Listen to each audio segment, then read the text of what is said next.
Good morning, everyone. I'd like to first start off, thank you, Tammy.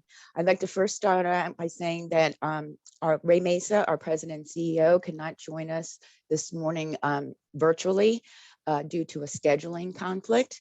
But Ray asked us to thank Dr. O'Connor and all of you participating in this compelling fact-filled session. As you all know, Ray is committed to providing us with the best brand, tools, and information to support you and your business. And now today's presentation is being hosted by Berkshire Hathaway HomeServices, Florida Realty, Southeast Managers. I am Marianne Nixon.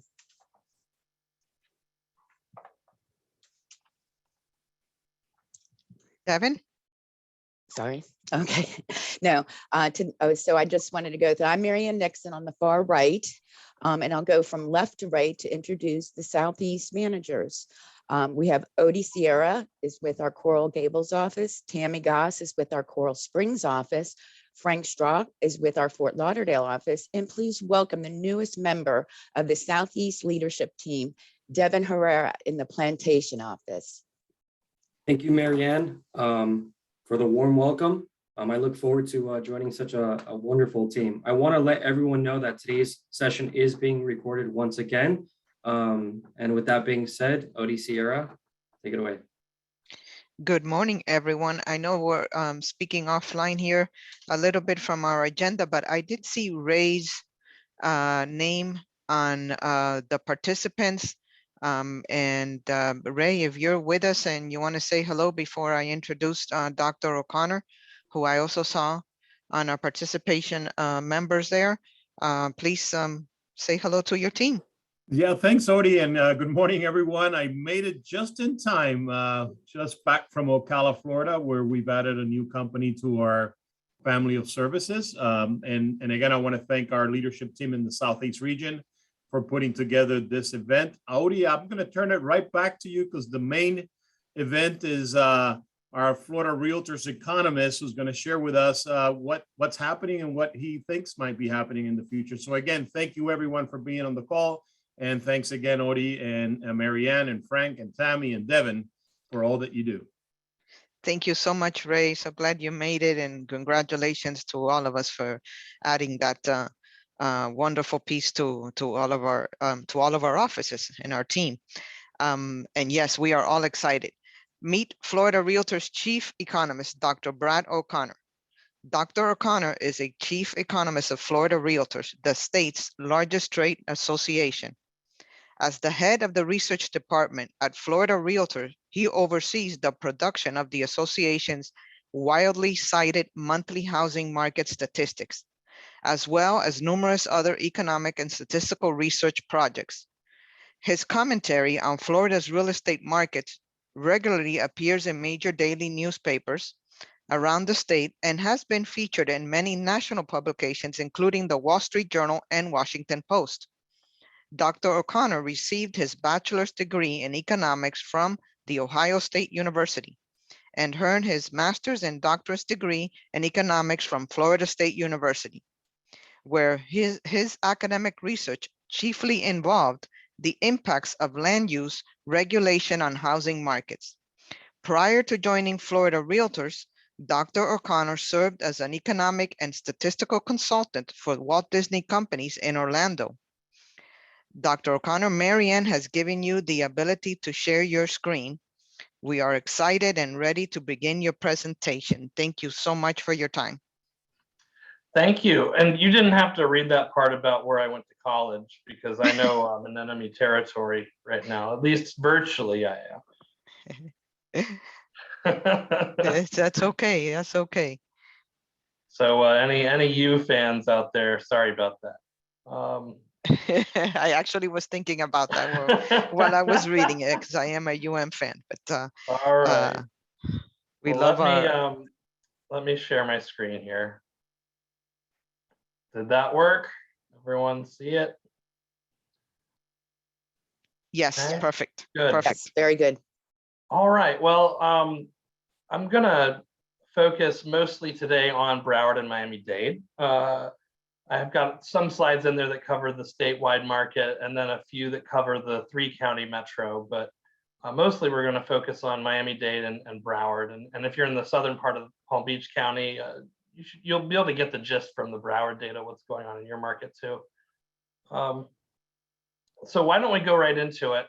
Now, Florida Realtors, the department I had, the research department, we collect MLS data from all of the MLSs in the state, and we produce these housing statistics. So that's mostly what I'll be starting off with here, is just to give you a read on your markets. And I've been charting closed sales this way lately, and a lot of things this way, where because we've had such a couple of very extraordinary years, it's really helpful to look at this overlay of different years worth of data. Because you can look at 2018 and 2019, these are closed sales in both Miami-Dade and Broward combined. And you can see the sales levels were similar, and they follow a similar seasonal pattern, pretty close to each other in terms of total sales for the years, with 28,500 versus a little over 29,000 the following year. So those are our last two normal years in housing here in Florida. So let's add in, I'm going to highlight that I'll switch around which areas I'm talking about sometimes. So look up there if you're confused about which area I'm talking about. So right now, this is Miami and Broward combined. Now let's add in 2020's data. And there you've got the pandemic slump that we had, which only lasted 3 months. And it was more severe in South Florida than most of the rest of the state. You guys had a initial wave of COVID around the time New York was getting hit, and New Orleans and Detroit and a few, Minneapolis, I think, a few select places in the country were unlucky enough to have that first wave of COVID. And that really kind of sent your market south before the rest of the state. But you recovered very nicely. Look at the second half of 2020. That was a phenomenal second half. And we end up at the end of the year with about as many sales in these two counties as we had the year before when there was no pandemic. So that's just an amazing comeback right there. As great as that was, the party continued into 2021. So let's add in the 2021 data. And we have a phenomenal spring.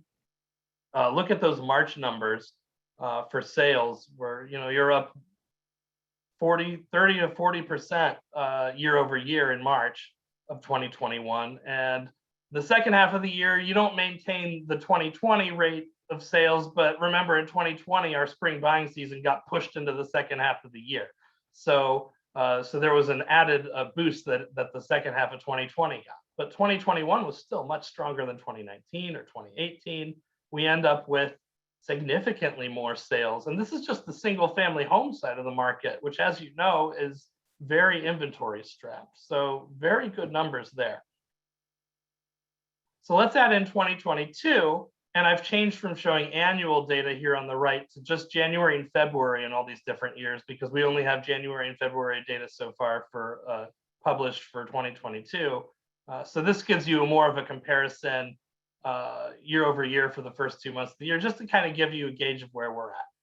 So if you look at January and February closed sales for 2022, we're pretty close to what we had last year at this time, a little bit less, but still significantly more sales than we're used to seeing pre-pandemic, right? So if you look at this pre-pandemic data, we were well below 4,000. So lots more sales. And this is, again, just the single family home side of the market.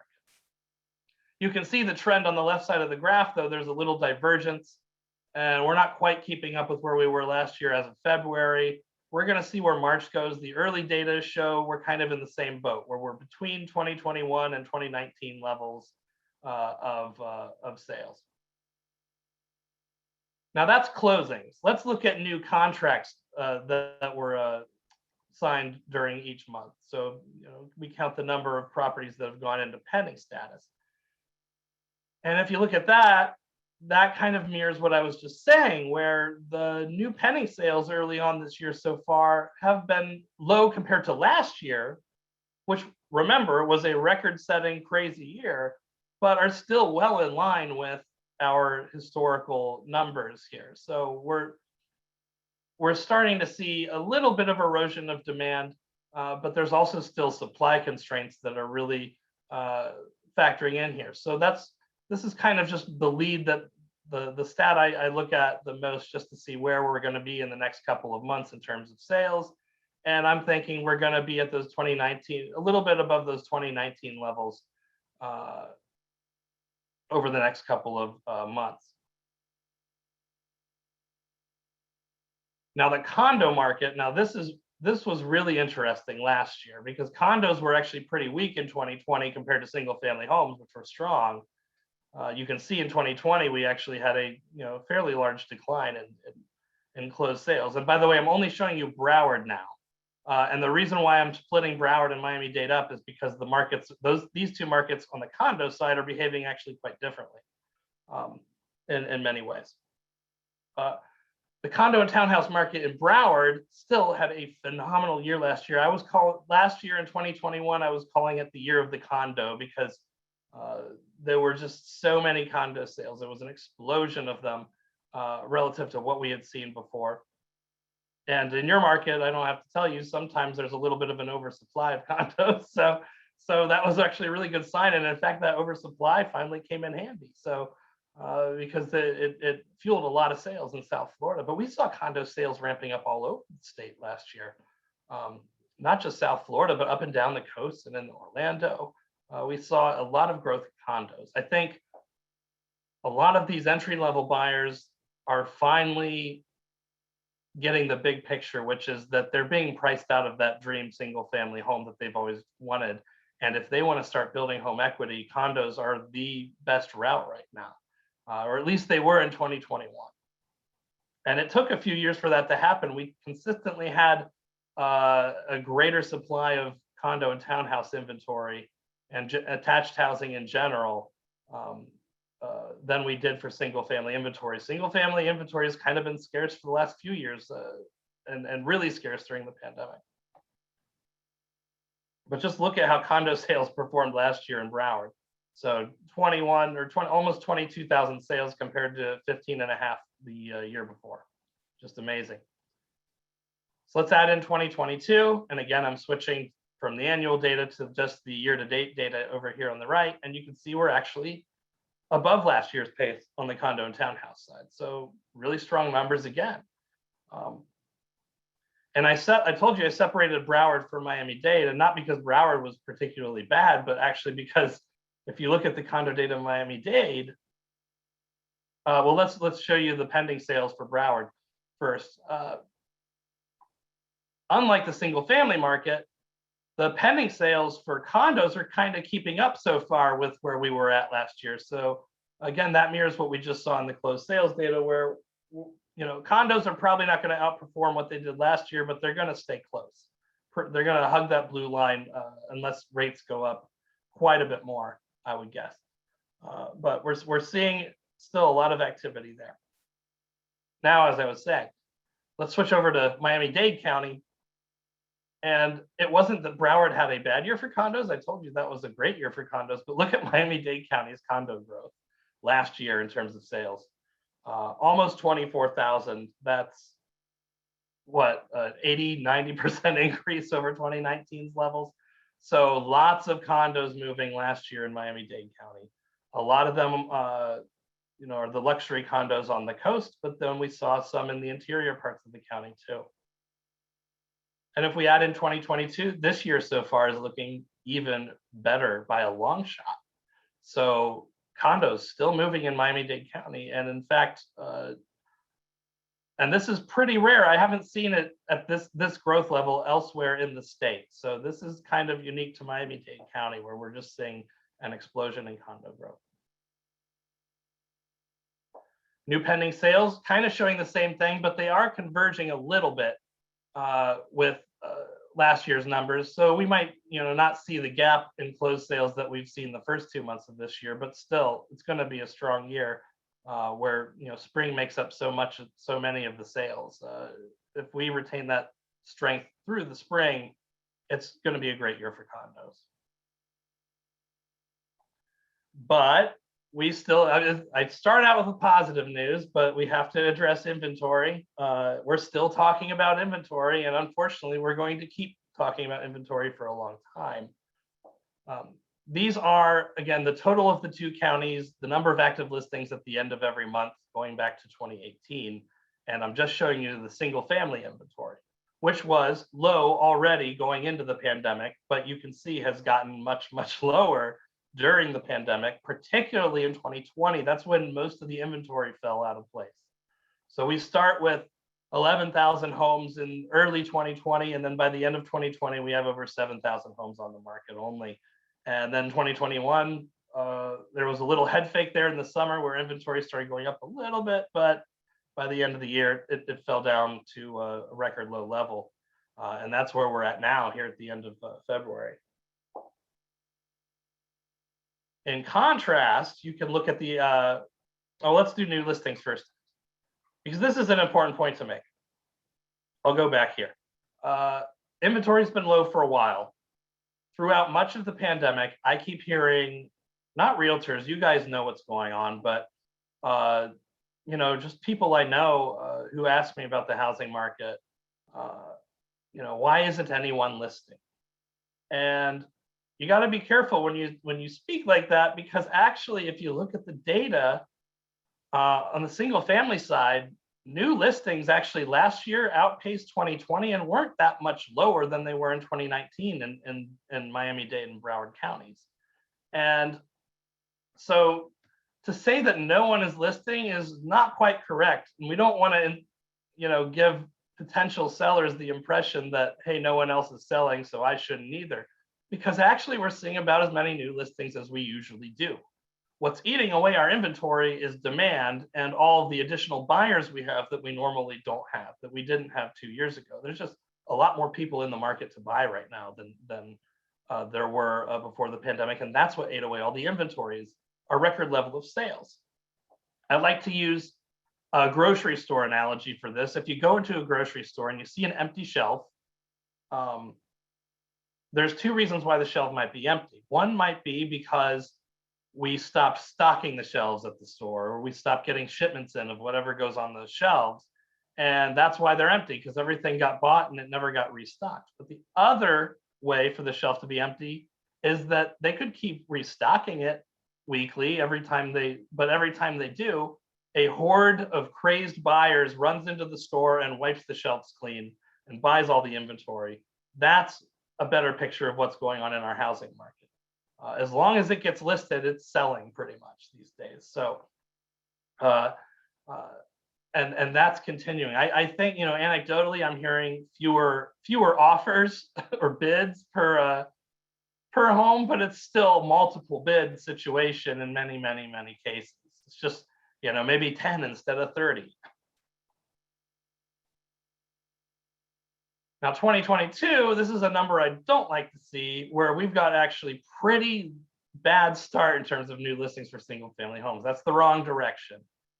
So that's going to tighten inventory and potentially constrain sales even more than they were constrained last year.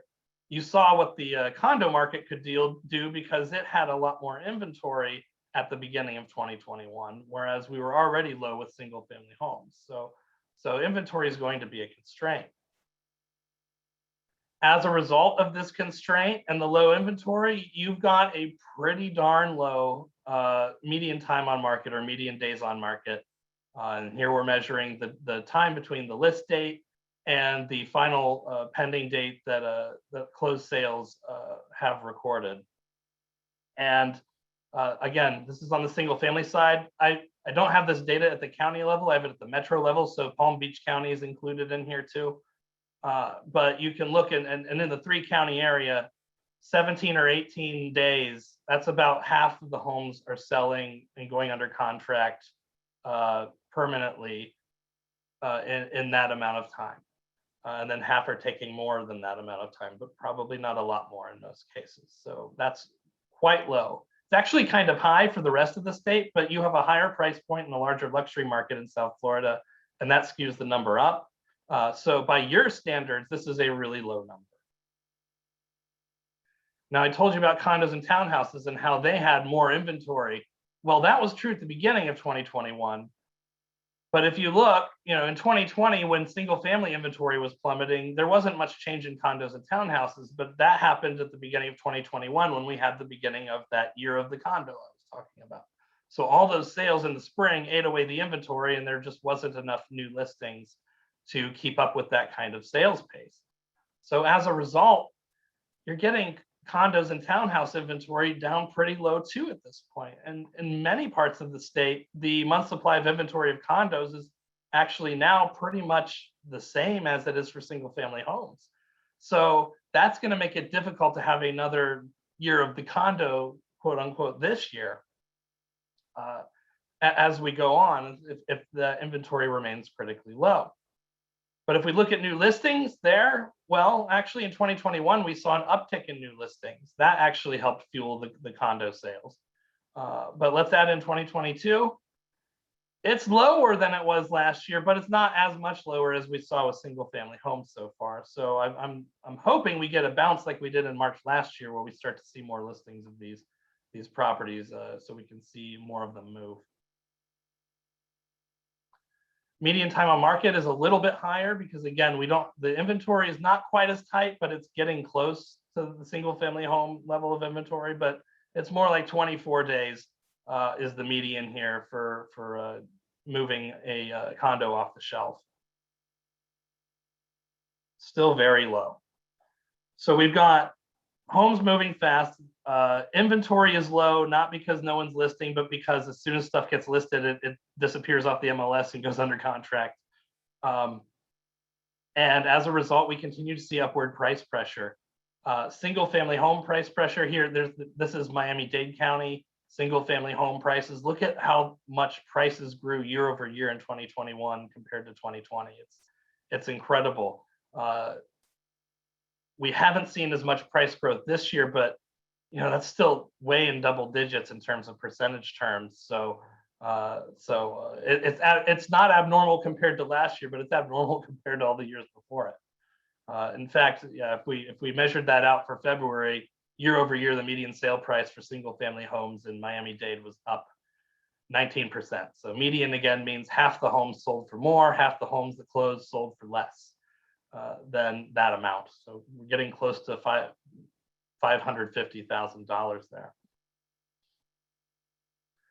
But if you look at the Miami-Dade condo market, that's a 27% year over year increase, and that's going in the wrong direction. We last year, had several months where we were over 20% growth, and we were thinking with interest rates starting to rise over the last few months, then maybe the price growth will slow down. Well, that hasn't happened yet in the condo market in Miami-Dade. That's a 27% year over year increase, just absolutely gigantic. Over in Broward, 20%, not too shabby for single family homes. That's what we had for Miami-Dade. And in terms of the condo and townhouse median price, look how much lower it is than Miami's, because we don't have all of the uber luxury condos that Miami-Dade County does. But if you still look at the percentage, it's still following just in line with everything else, 20% growth in terms of price. So still too high to be sustainable over the long run. So we're getting about the same amount of listings as we used to. We're getting a little bit more construction on the supply side, but our inventories just continually eroded because of this extra home buyer demand that we've had since the beginning of the pandemic. So let's go over a few of the drivers behind that demand. Why are we seeing so much demand compared to 3 years ago? Well, a fairly new one for 2021 and into this year is skyrocketing rental prices.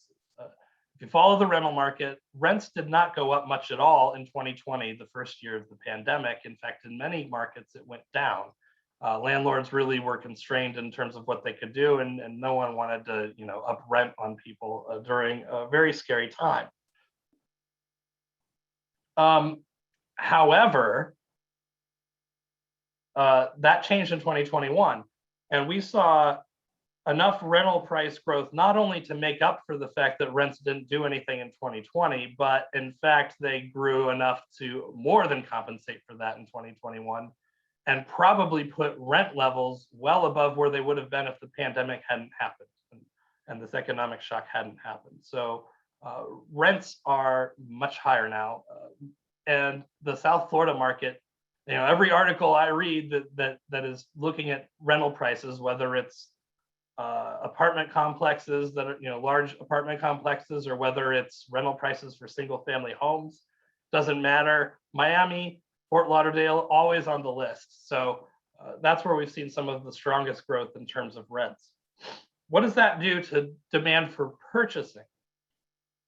Well, if you're an owner occupant or potential owner occupant, you want to, create your own household or buy a home, and your choice is rent or buy.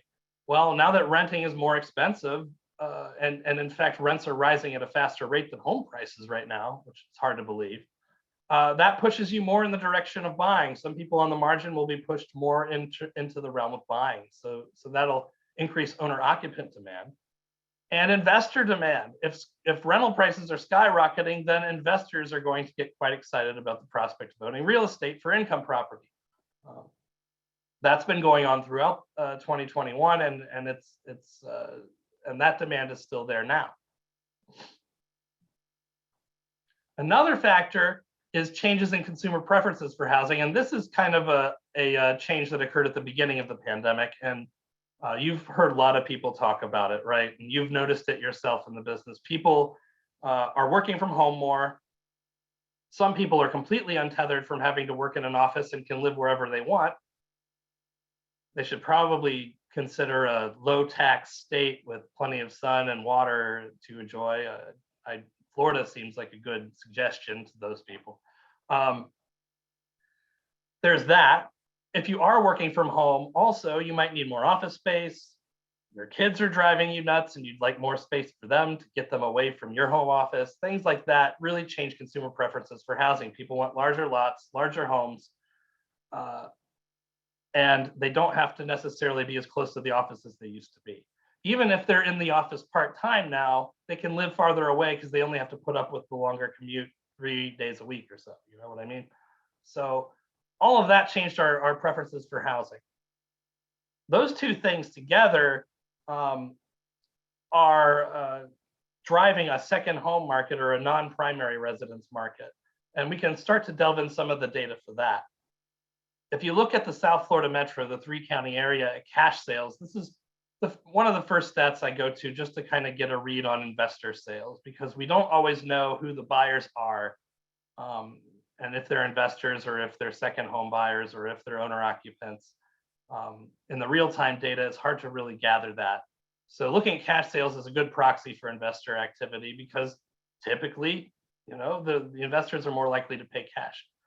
And anecdotally, I'm hearing that cash is much bigger than it was, but in terms of what you guys are reporting in MLSs about the financing types, all cash deals are about 35% of single family home sales right now, which is higher than in recent years. And in fact, you have to go back to like 2016 or 2017. That was the last time single family cash sales as a percentage of all sales were this high. And that's on the tail end of the foreclosure crisis, where we had a lot of people paying cash for those foreclosures. There weren't a lot left by 2016. On the condo and townhouse side, in fact, we're kind of in a normal level. So that's only a single family phenomenon. Part of the other reason cash sales are up is because we have a heavier amount of luxury sales right now, and those tend to be cash more often than lower priced homes.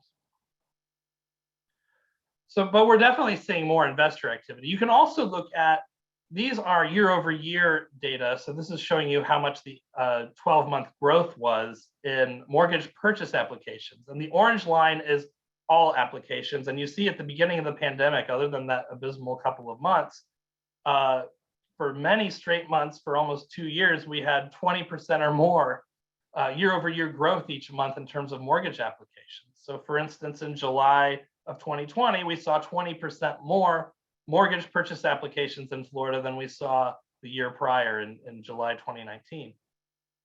And it wasn't until midway through last year that we started actually seeing a decline in mortgage purchase applications overall, which didn't mean we were dropping to a level pre-pandemic of mortgage applications. It meant that the percentage change compared to those crazy initial pandemic stages were down by 18, 17%. So we were kind of back to normal levels. But contrast that with the blue line, which is this is data for non-primary residence applications, which would include investors or second home buyers or vacation buyers. And look at the growth over a 2-year span between late 2020 and into late, or a 1-year span, late 2020 into late 2021.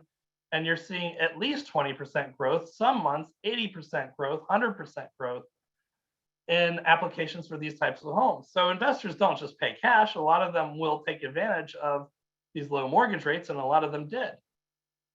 We're only seeing over the last 4 or 5 months where they're leveling off. So the growth has stopped in these terms of these applications, but their share as a share of all applications is now higher than it was pre-pandemic. Here's closed sales for the state, just to give you a picture of what the statewide numbers were. And I've added condos and single family together for this chart. And you can see the annual closed sales in 2021 were 528,000, significant growth in terms of sales. But what I'm going to show you is this data sliced into price tiers. So you can see how different ends of the market performed in terms of sales. So I want you to focus on the black line relative to the other lines.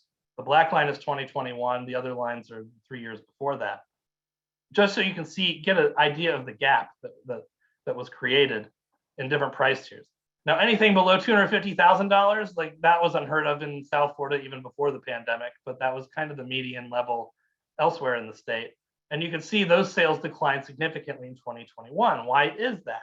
Well, because a lot of homes that were previously priced under 250 are no longer priced there. So we had a lot of homes graduate to the next level. That's why you see a decline in $250,000 homes. 250 to 300,000 though, great spring last year, pretty good second half of the year. 300 to 400,000, even bigger gap and really strong second half of the year. 400 to 600,000, really strong second half of the year and first half of the year. And then you get into that $600 to $1 million range, really strong. And I'm running out of adjectives other than really, really, really, really strong for luxury sales. So what does this data tell us? First, with rising prices, a lot of homes graduated from one group up to the next, but there's nowhere to graduate to from in this 1 million plus tier. And you can see the growth in this tier has really been astonishing. So the higher the price tier, the greater the sales growth. And that ties back into what I was just talking about, consumer preferences. Luxury buyers in particular have been very, very, very active during the pandemic, and that's continued. We're probably not going to see the levels we saw in the first half of last year. Just look at how much growth we saw there. We're not going to see that kind of growth again, but we'll probably stay at that level or somewhere well north of where we normally would be. And a lot of that luxury growth is driven by people from out of state. Now, unfortunately, a lot of data gets cited that says Florida is growing extremely fast and everyone's moving to Florida. The problem is that the really good data on that isn't out yet. So I'm wondering where people are getting the data from, but there's some estimates out there that are probably wildly inaccurate, but the census and IRS produced the two best migration data sets for the United States down to the county level, and neither of them have released information about what happened in 2020 yet, much less last year. So the best thing we could do is we actually sent a Freedom of Information Act request to the Postal Service to get data on change of address forms that were filed in 2020. And they gave us the 2020 and 2019 data for us to do this analysis with. Unfortunately, they wouldn't do it again for 2021. I guess they got that request so much they decided to shut it down. But we can look at least 2020, where all the movement came from. These are the number of changes of address in 2020 by metro. I've listed the top 10 non-Florida metros. So New York, blows everybody else out of the water. But I have to say that's actually the case every year. So it's not, this doesn't really show an increase in New Yorkers moving to Florida. New York is always the biggest feeder for Florida, as all of you know down in South Florida. So let's look at the change from 2019's address forms. And first I did it by percentage change here and listed the top 10 metros for percentage change. And this was pretty interesting to me. There really are a lot of people coming from California, or a lot more than used to. Especially the San Francisco metro area. You look there, almost a 40% increase in people coming out of that metro. In fact, 9 out of these 10 metros that saw the largest increase percentage-wise in change of address forms were West Coast metros, and cities that 10 years ago were considered places to go, places with great tech jobs, great lifestyle. It's not just California. You've got Vegas and Seattle, Portland, things like that. And yet, those housing markets have gotten extremely expensive for the most part, and so Florida has become an attractive destination for people to move, not just buy investment property. But if you look at the absolute number of people in terms of how many people put in a request this year minus how many put in last year, New York is by far still the biggest feeder market and also saw the biggest growth. And if you drill down by county or borough in the New York metro, there's actually an interesting pattern there, which is that most of the growth, about half of it, came from Manhattan, and a significant number from Brooklyn. Well, what set those apart? Because you can look at, luxury buyers are buying in South Florida, but there's a lot of wealthy people in Suffolk County, where the Hamptons are, and a lot of wealthy people in Westchester County. And there wasn't really that much of an increase out of those two counties. So what made Manhattan and Brooklyn special? Well, the pandemic did, and the fact that they're rare, because there's a lot of high income counties out there in the United States, but most of them are suburban. Very few highly densely populated areas in the United States are wealthy as well. But Manhattan is one of them. San Francisco is another. And there's a lot of wealth in Brooklyn too. There's over 200,000 households in Manhattan that make at least $200,000 a year. So that's why, because that market was weakened because of the density, people will have had more of a urge to move to South Florida, or at least spend part of their time there in the pandemic, and maybe buy a second home. So that drove a lot of the movement to South Florida, but also elsewhere in the state. We saw an increase in Manhattanites moving all over the state. So we're continuing to see a lot of movement in the luxury markets. There's a tiny bit more slack in terms of inventory in the luxury markets, but the inventory there is pretty low too. But we're continuing to see that. But one of the largest and most important drivers of demand, aside from the skyrocketing rental prices, and in fact, this is also a cause of those rental prices, and the changes in consumer preferences, are these demographic shifts we're experiencing. And nationwide, you'll hear a lot about the millennials. They're reaching their prime home buying age. That's absolutely true. And there's a lot of them. I'll show you some charts here in a minute. But in Florida in particular, we have the added demographic shift of our population getting older. Quietly, over the last 10, 15 years, our senior or retiree population growth has been very strong. And we have a lot more seniors living in Florida now than we did 10 years ago. This is a population distribution chart for Florida. This shows, but it's not the whole population. This is just people who were born in Florida, which is why Gen Z is the largest generation that you're going to see here. So ages 1 to about 13. And this is as of 2011, by the way, so almost 10 years ago, a little over 10 years ago. So a little over 10 years ago, Gen Z made up the largest generation in terms of people born in Florida. Look how few people by comparison in the older generations, like the boomers, were born in Florida. But if you add in all the people who moved from other states into Florida during their lifetime and were born in another state, that levels the playing field a little bit between the generations. Then you add in people born in another country. And all of you in South Florida know this very well. That makes up a significant part of Florida's population. So if you add all of the people who weren't born here but moved here, and then the boomers is now our largest generation, just like the rest of the US for the most part, although in the rest of the US, the millennials give them a run for their money right now. But the boomers are by far the largest generation here in Florida. So let's focus on, this is 2011. It's, 3 years into the Great Recession. At that time, the people who were in their prime home buying years were the Gen Xers. And if you look at that and compare that to the generation that was buying housing for the first time before they did, so the oldest Gen Xers and the youngest boomers, well, you had a smaller generation coming in to replace a larger one. That should have actually put downward pressure on housing prices during the housing bubble years, which made it fairly inexplicable as to why prices went up so much during those years when you have a smaller generation coming in to occupy this housing. But nonetheless, that happened because we got into a speculative bubble during those years. But now let's watch Florida's population grow over the years. And let's come back, let's go up to 2020, where I have the most recent data for this population distribution. So now we get to 2020, the millennials are catching up to the boomers, but they haven't quite gotten there.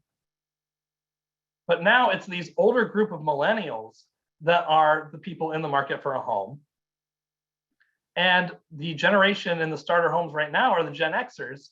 And there's a lot fewer of them than there are millennials. So that's one explanation for why we're seeing so much demand, is because we have a bigger group of people coming in than the one that's occupying all the starter homes right now.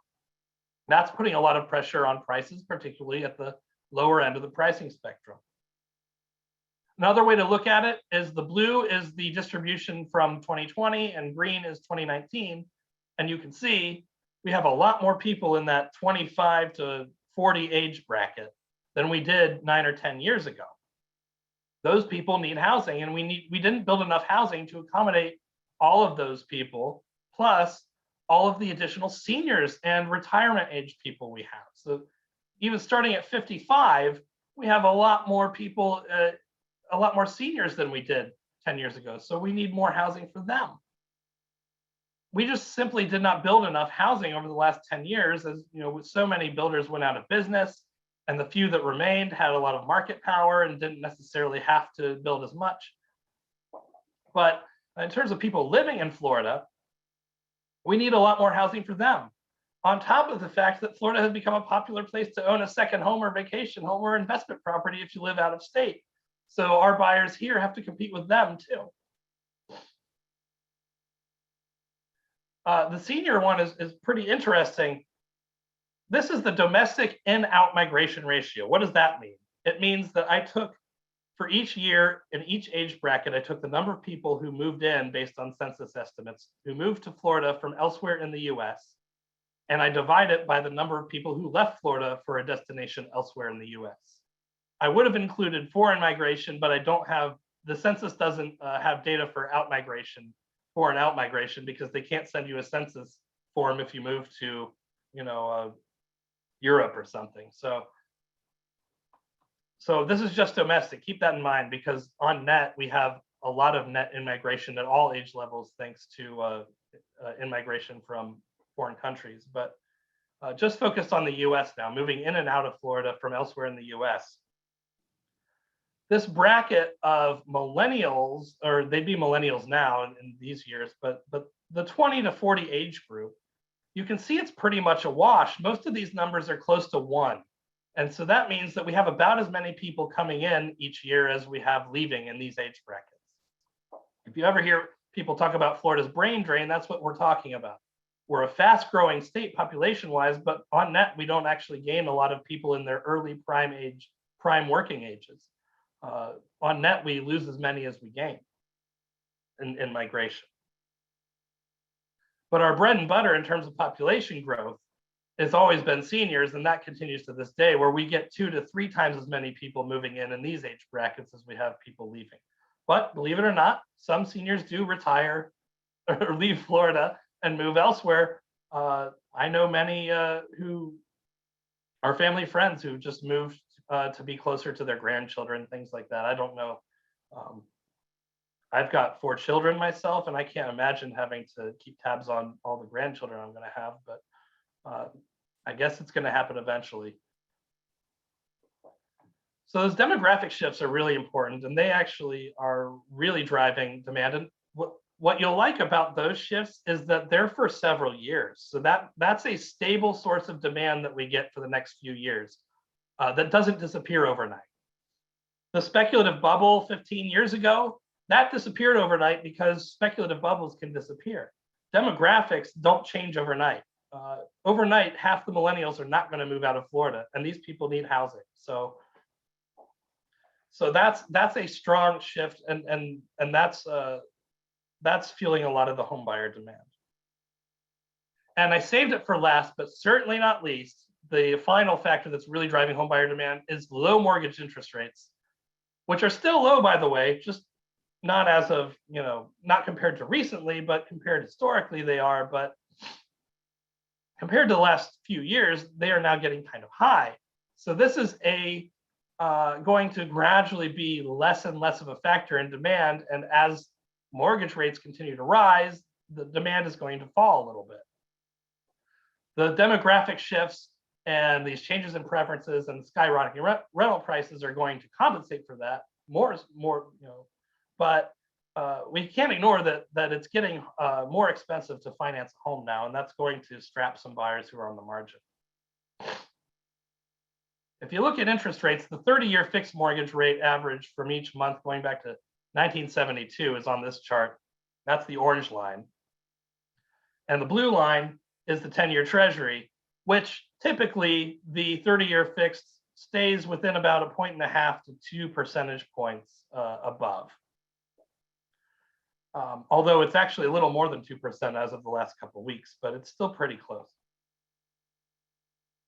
But this chart just goes to show you that we've been experiencing a phenomenon since the early 80s, when, by the way, rates spiked that high because the Fed had to fight inflation, and they had to do that by raising interest rates, which is kind of the circus we're about to start now.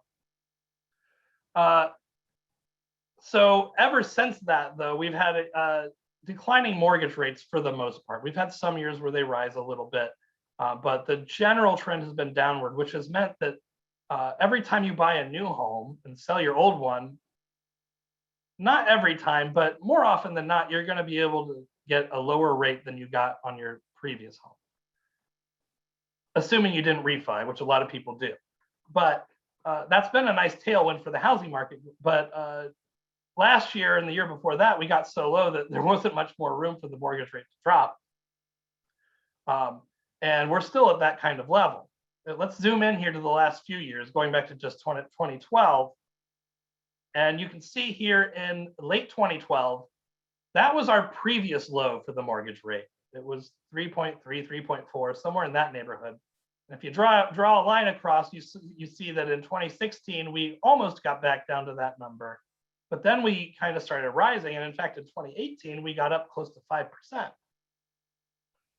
But right about the time the pandemic started, the rate was already falling. And the Fed then started enacting monetary policy that made credit really cheap, which is part of what you do during a recession. Is the last thing you want to do is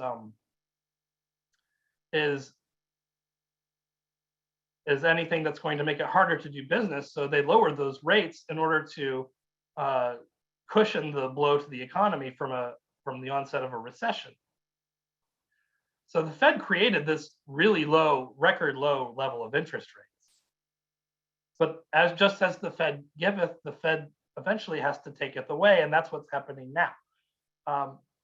If you look here in 2022, we've risen above that dotted line past our previous low, where no one has a mortgage rate lower than that. even people who bought 10 years ago. So now we're getting into the realm where fewer and fewer people are going to see an opportunity in terms of getting a better rate than they already have. If you actually add the last week's worth of data in, because this is monthly, and the monthly average for March was around 4%, but if you looked at the rates the last 3 or 4 business days, they've been closer to 5%, which is astounding because out of all the professional forecasters I looked at at the beginning of the year, in late December, early January, from the Mortgage Bankers Association, which had the highest forecast for interest rates, down to Fannie Mae, which had the lowest one I looked at. The highest one, MBA, said that we'd be at about 4.5% mortgage rates for the 30-year at the end of this year. So, and that was the highest forecast I saw. So we're already past that. So now we are getting close to 5. We might fall back down to 4.5. This rate will bounce around a lot depending on what's going on. Can we have enough shocks to the economy around the world? It was bad enough we had a pandemic, but then World War III almost started and probably still can if anyone screws up. And then there's all kinds of other things. We have to worry about the Fed making decisions. It's very hard to create a forecasting mathematical model that forecasts what a small group of Fed board governors do in their voting. It's really hard to write an equation for how Jerome Powell thinks, for instance. So interest rates are very hard to predict. Generally, the consensus is they are going to rise this year. That was the case before this year, and it remains the case. But in terms of being able to gauge how fast they're going to rise, that's going to be a much bumpier road.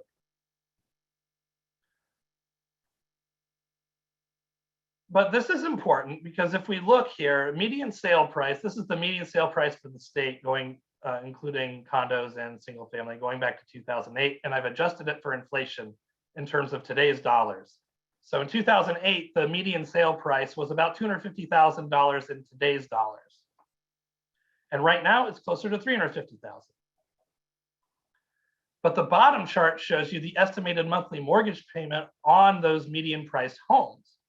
So this is going to fall when the median sale price falls, as long as the interest rate remains constant, or as the interest rate rises, the monthly payment will go up as long as the median sale price doesn't change. So, but this is factoring in both of those things. And you can see that even though prices have been, on a steady march upward since even before the pandemic, we don't have that situation in the early years of the pandemic. In fact, in 2019 and 2020, because rates had fallen so much, even though median sale price was rising, you could actually get a lower monthly mortgage payment on the median priced home in 2019 and 2020 than you could in 2018. It wasn't until last year where we actually started creeping above those 2018 levels. And the first half of the year, we weren't that much farther above those levels than we were in 2018. But look at the second half of 2021, and this chart is on a trajectory to keep rising as new data come in. We're now getting to a level where the monthly mortgage payment is a significantly different amount. It's more than $200 more than it was at the beginning of 2021 for the median priced home. On top of that, you have to factor in with 20% price growth, then 20% larger down payments are needed. So affordability is eroding, and we should, in theory, start to see that happening in the market already with fewer bids on homes as some people have to drop out. So my outlook for demand is that it will still remain above historical levels for the first half of this year because of all the factors I showed you, interest rates notwithstanding. Demand from those first-time home buyers will be stronger for the next several years. Rising interest rates will eventually dampen some of this demand and demand from anyone else who needs finance. High prices and low rates of starter home construction are going to remain a challenge. So the prices just simply are going to stay high because we have such a shortage of housing. The only reason prices could fall as much as they did during the bubble years is because we built way too many homes. We had way too much supply. We don't have nearly enough supply to satisfy just the needs of people who need a place to live every night and sleep every night. So with that constraint, you're not going to be able to see prices fall like that. And in fact, I don't expect them to fall at all at this point, unless we see rates really, really take off. But that would require the Fed coming out and making some pretty outrageous statements, like really ramping up how fast they want to raise interest rates. Retiree demand is going to remain strong. I showed you how so much of our population growth over the last 10 years has actually been in the senior population, more so than the millennial population. Investor demand is going to remain strong as long as these rental prices continue to rise, and they're not showing any signs of slowing down. Vacation and second home demand has declined from peak. Recall that graph I showed you of $1 million sales, where we had a really strong last spring and maybe not quite as strong second half of the year, but that kind of follows the pandemic trends, where every time we have a burst of COVID in the northern metro areas like New York or Boston or whatever, we see a wave of interest in moving to Florida. COVID, we're still going to have, we're going to still have outbreaks, but obviously they're going to get milder and milder every time. That's where the smart money is. So eventually it won't be much of a factor. But we saw an initial burst of vacation and second home demand. That's declined from the peak, but I want to emphasize it's going to remain higher than it was before the pandemic, because first of all, Florida's just popularity has been soaring among the types of buyers who buy down here. And they're telling their friends how great it is down here. And second, we're not going back to 5 days in the office in many, many cases. Most people are going to have permanent hybrid schedules who are office workers, who tend to be higher income workers, or especially if they own their own business and they don't have a larger labor requirement, and they don't have to be tethered to an office location. A lot more people are going to come to Florida. A lot more people have the option of coming to Florida. So that's going to be a permanent increase in the level of demand for Florida housing. And then I don't need to tell you guys how much it hurt to not have the international buyers over the last year. You're about half of our international buyers every year. So, and that goes for the Canadians who buy in Broward, to the Latin Americans who buy in Miami-Dade. That should be coming back already. And I guess they're just in for a rude awakening, because there's a lot of those condos, for instance, where they normally only compete with each other and not with domestic buyers, but with all the New Yorkers and such buying down in South Florida, they've got a little domestic competition to deal with now. So I'm going to be interested to see how all that plays out. I already touched on supply, but let's face it, builders continue to face the same things that that they faced over the last year and even before that. There was a labor shortage in construction before the pandemic, land doesn't get more abundant, it only gets less abundant. And you know that in South Florida, where you've got the Everglades constraining you on the west and the Gulf, or the Atlantic constraining you on the east.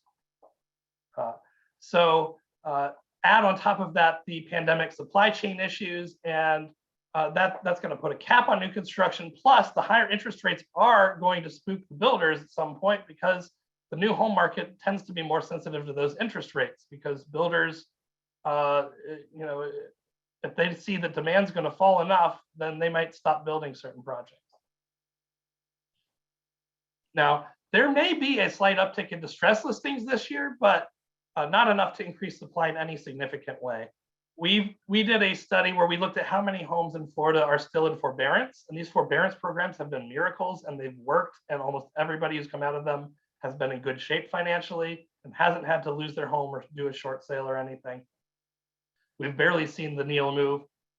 The homes that are still in forbearance are probably in more trouble than the people who got out of forbearance already, but there's not very many of them. In fact, if you added all of the people in forbearance right now, all of those homes to our inventory, we'd still have less inventory on the market than we did in 2018. So that would be, we would still have 3.5 months supply of state inventory, or of inventory, which is still a seller's market. So, and that's a worst case scenario. Most of these people are going to come out of forbearance okay. So there might be a few, but we're never going to see anything like we did in the great financial crisis. I'm going to close with closed sales for Miami-Dade and Broward. for all property types here. And I'm showing you 2018 through 2021 because it's still just such a cool number to look at how strong sales were in 2021 in your two counties down there. But as I showed you at the beginning of my presentation, sales might actually not eclipse what we did last year. And that's okay, because last year was an anomaly where we just had artificially high demand for a variety of reasons, along with natural sources of demand. But if you look over at dollar volume, because last year not only did sales increase, but prices increased, look at the dollar volume of sales.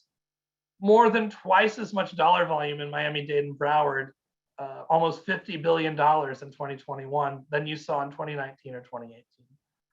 So the amount of dollars moving, I don't care if inflation is 20%, that still would mean that you'd make a profit if you did twice as much business in 2021 versus 2019. But let's add in 2021. So sales, even if they hover around where they were last year or even fall a little bit, as long as these prices are going up 20% year over year, your dollar volume is going to end up pretty high for the year. So I would expect, the chances are pretty good that we're going to end up with at least more sales volume in terms of dollars this year than we did last year, based on what we're seeing so far. So that concludes my presentation. You can get a lot of the housing statistics that I shared with you at sunstats.floridarealtors.org. All of you are members of Florida Realtors, so you can all get access to that member-only benefit. And you can download a lot of the data I showed you today. If you have any economic or statistics questions about the market, you're always free to reach out to me and your research team at research@floridarealtors.org. And we always love fielding questions from members. So you're more than welcome to shoot us an email there. That email goes to all 4 of the people on my team, including myself. So someone will get back to you quickly. So that is my presentation. I'm happy to field any questions if you want to do a Q&A or you guys can go on your merry way. Dr. O'Connor. Tammy and Devin have been monitoring the chat, so let's see if they have any questions for you. That's good, because I never look at the chat. I get too focused on what I'm talking about. Perfect. Okay. We have one question. What's your estimate for interest rates of 2023? Well, I kind of touched on that there are several banks that have hundreds of economists, and there are institutes like the Mortgage Bankers Association and Fannie Mae who whiffed big time on interest rates. So that's actually pretty common. Even in a non-turbulent time, interest rates are one of the hardest things to forecast, and frequently these forecasts are wrong. So my thinking is, I don't actually forecast interest rates. Why spend your dues money on my labor doing something that is basically throwing at a dartboard? So I rely on a lot of other people who do that, because it would just be a waste of time, and there's better things for me to be doing for all of you. So again, there are a group of forecasters that I look at closely. I'll look at the big banks. I'll look at Wells Fargo. I'll look at the Mortgage Bankers Association survey. I will look at Fannie Mae and Freddie Mac forecasts. CoreLogic does one. Realtor.com does one. Those are kind of iffy sometimes. But the people who are closest to actually needing to get it right for business reasons, those banks and Fannie Mae and Freddie, have really capable forecasters. It's just really hard to nail that rate down. Based on how many increases we think the Fed is going to do this year, yeah, it can get above 5 and stay there for a significant part of the year. But it really is going to depend on, first of all, how this Russia-Ukraine thing resolves, because that impacts world markets. That's impacting inflation in Europe, which impacts their 10-year bonds, which impacts our 10-year bonds. Europe actually was having lower inflation than we were. We actually stimulated our economy more than Europe stimulated theirs during the pandemic for once. Usually it's the other way around. But as a result, they have a little less inflation than we did. But that was before we cut off their major source of natural gas, which is Russia. So that's going to push up energy prices over in Europe, which is going to push up inflation, which is going to demand a larger response from their central banks. So there's a lot of factors in play that aren't estimatable or modelable, if those are words, with an economist's normal tool set. So a lot of it is just kind of going by feel. And no one had rates being up at this level until the end of the year. But it could be they get above 5 and stay there for several months. The longer they're up in that neighborhood, then the weaker our sales are going to be overall for the year. I still think we end up doing pretty well compared to historical averages, but that's the thing to watch. It's not necessarily what rate we get to, it's when we get there and how long we stay. So we have a couple more questions in the chat. They all started populating. One of which is, we have participants from other areas in the state. Do you have or do you see similar stats statewide aside from Broward and Miami-Dade? Well, clearly the price level in most other counties is a little bit lower. Maybe just knock $100,000 off those home price levels, but pretty much the same. And that's unusual because usually when I look at the statewide number for condos, I have to separate South Florida from the rest of the state. Half the condo housing stock is in South Florida, and it often moves in a different direction than the rest of the condo housing stock in other markets like Tampa and Orlando and Jacksonville and Southwest Florida. But condos were really strong last year in all markets, and we're seeing a lot of strength in all kinds of markets. But I have to say, Miami-Dade County in particular is seeing some of the strongest growth over the last 2 years in housing sales. And not just in condos, but single family. If you look elsewhere in the state, sales are coming in a little bit lower than they did last year at this time. Whereas in your area, they're not that much lower. Some areas are going to be weak, some areas are going to be really strong, but on average, you guys are doing really well relative to the rest of the state right now. Perfect. And we have another question. How many buyers are cash versus financed? What is the purchase price versus the mortgage amount? Do you have those stats? Not off the top of my head, and we'd have to do a special calculation for them, which we're working on upgrading our stats to. That's a year-long project we're working on in the background, where we're going to add a lot of new statistics, which would include some more cash-specific and finance-specific stats. Okay, great. Okay, we have 2 more questions in the chat.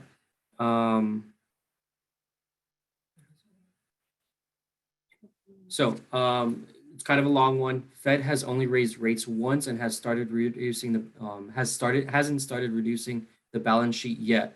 Mortgage rates have risen quite substantially. Perhaps when the Fed gets more active in their tightening rates, might stabilize or even go down. So I guess you're asking if we're going to see the rate stabilize and eventually go down. It's possible. And again, some of the movement we've seen leading up till now is anticipation of what the Fed's going to do in the future. So the market, the rates are going to behave based on what they think the Fed's going to do. And, you know, everyone's guess is as good as mine, but, you know, the consensus right now seems to be we get a 50 basis point hike coming up here in the next hike, which 2 months ago was not the case. Gradually, if you've been following this over the last year, people's expectations of the Fed taking action faster and earlier have been rising, and it seems to keep going up. But you're right. So a lot of the rise we've seen might be anticipation of some of these Fed actions coming up, and after they make them, then I would expect interest rates to not rise as rapidly, and so that's certainly a possibility. What we would need to see, I think I mentioned it earlier, is to see the Fed actually significantly increase how much it wants to do, even from where we're at now, to even drive them up higher. But there's all kinds of other factors too. Like I said, the international markets do play a role on our interest rates. So important to keep an eye overseas.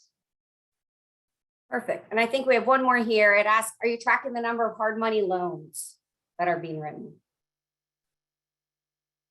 We don't, unfortunately, where our data is only as good as the MLS data, and so we don't have the granular data that goes beyond that, where we can produce reliable statistics. Okay, perfect. All right, Dr. O'Connor, thank you so much. We sincerely want to thank you, Chief Economist for Florida Realtors, for being here today and sharing this important information with us. Thank you all to all of our participants for your time and attention this morning. We'll be sending out Dr. O'Connor's slide presentation and recording to all participants that have been here today. Have a great rest of your day, everybody. Thank you again. Good luck. Thank you, Dr. O'Connor.